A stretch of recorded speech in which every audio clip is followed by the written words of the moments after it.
Africa today, there's actually multiple locations in Africa where you have people with this identity as well. First and foremost is the most known one is the Ethiopians. The Ethiopian Jews who came back to Israel actually were known to potentially have been from the tribe of Dan, were there, they say, since the time of King Solomon. During the Temple of King Solomon, they already had communities in Ethiopia settling down, and over different waves of the last 2,000 years, Israelites and Judeans had made themselves homes there because it was a safe haven for the people of Israel. It was one of the oldest locations of an Israelite community known to man. And so they returned back to Israel, and there's a lot of secret communities in Ethiopia today still fearful for their lives because of their identity, because now it's not so easy to be a Jew openly.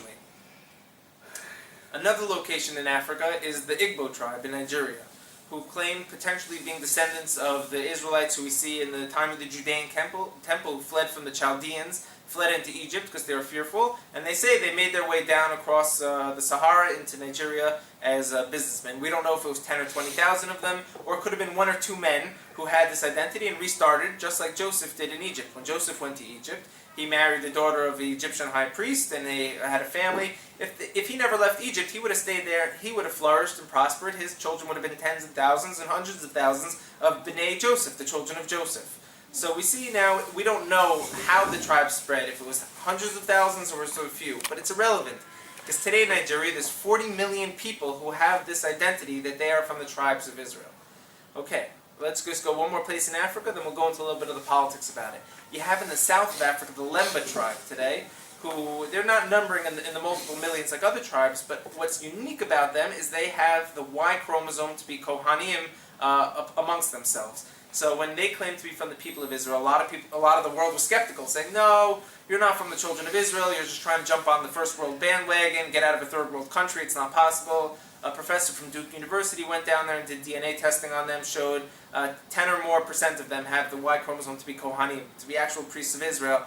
And these people trace their roots back to the ancient Israelites of Yemen, which we know are an ancient community of the Israelite exiles.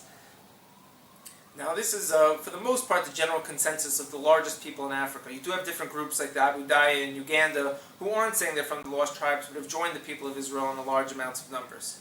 One other location I'd like to, actually before I go into this other location, what's fascinating is, which I speak about, is the transatlantic slave trade.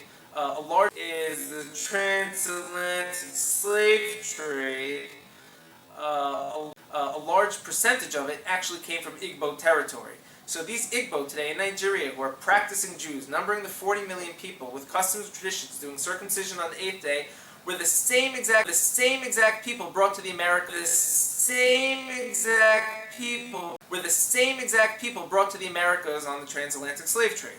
Now, if someone goes to Times Square in New York today, you'll see African Americans dressed in Israelite outfits and yelling at people, saying, "You're not the real Jews. We're the real Jews." And so most people saying, well, you guys are kooky, you just made this whole thing up, you made up a religion and an identity. Actually, no, they are the blood descendants, most likely, of